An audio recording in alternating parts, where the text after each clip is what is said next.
Well, I think the most important word in that is place. And that's, of course, the thing that gets forgotten all the time, and yet it's the most important thing. I actually don't like the word leader. I don't think you can make it a noun. I think we can talk about leading.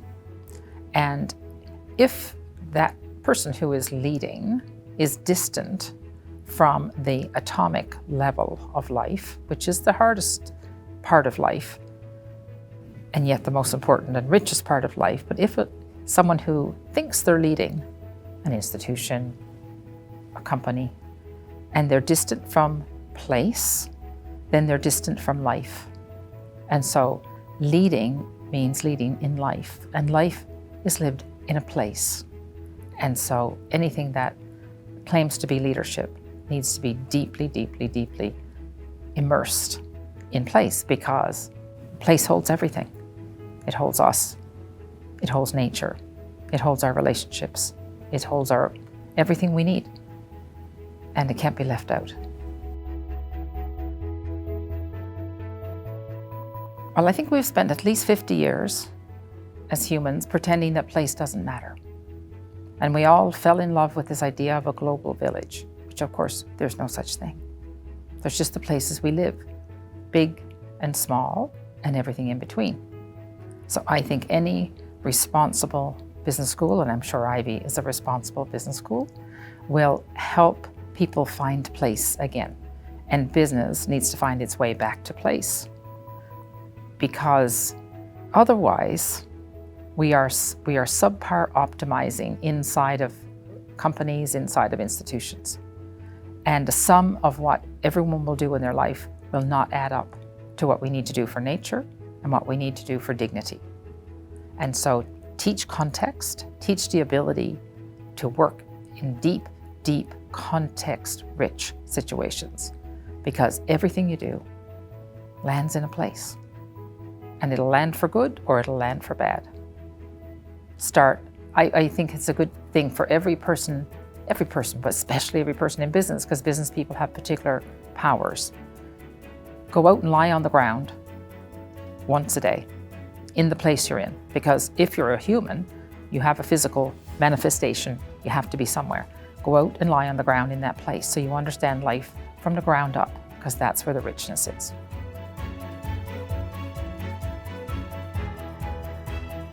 ABCD, asset-based community development, starts with understanding what are the assets of this place. And assets, of course, are nature and culture. People are assets, culture is an asset, nature is an asset. What are those things and who are these people and what are their dreams? And how can I use my business skills to help develop the potential of this place and the people in this place? Most development is not development at all. It's some mechanics to find a way to work with assets to take money out, as opposed to saying, what does this place need? Maybe they don't need another strip mall. Maybe they don't really want one. And so it's really think about every move you make as developing something and someone to bring forward and strengthen potential. I think, and to do that, you have to be acutely aware of the context that you're working in. So it's more embodiedness, embeddedness in place. And only then, when you are really, really, really sure you understand what this place needs and wants, only then make a business move. Otherwise, you're going to make things worse.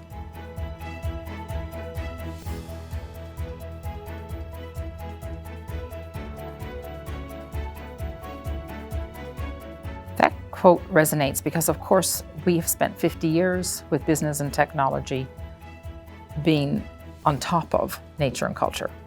And that's how we got ourselves into this mess. So we have to right the ship and put nature and culture at the top. And business and technology we invented that, and we continue to invent that. And these are really great tools, but they're not the assets. And a relentless pursuit of profit using business and technology destroys value. Nature and culture is where value lives. And I think it's a little bit to the business school question, is understanding what is intrinsic value, what has intrinsic value, and the value systems that go with that, and in reconciling that with a financial value system, which is something adjacent to and should be supportive of. So I think Schumacher had it right, that nature and culture are the two great garments of human life, because we're only human, we're not angels. And as humans, all the things we need, nature and culture gives us.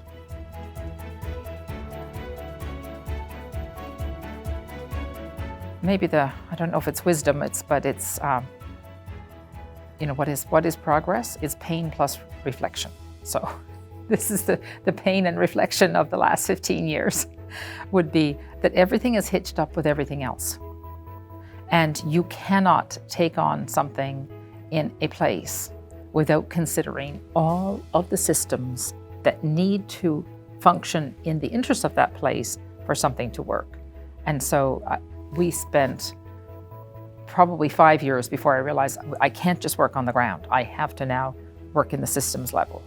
And we have developed this very interconnected, codependent kind of economy.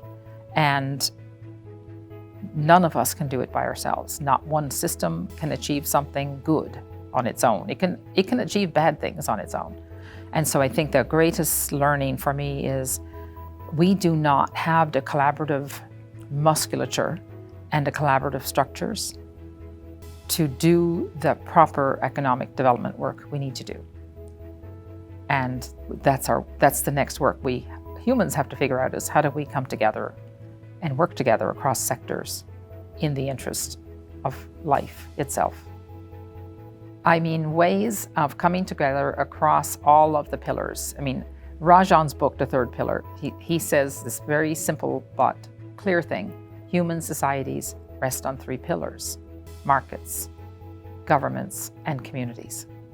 Yet, we have no way of coming together at a common table across these pillars to work together in the interests of place.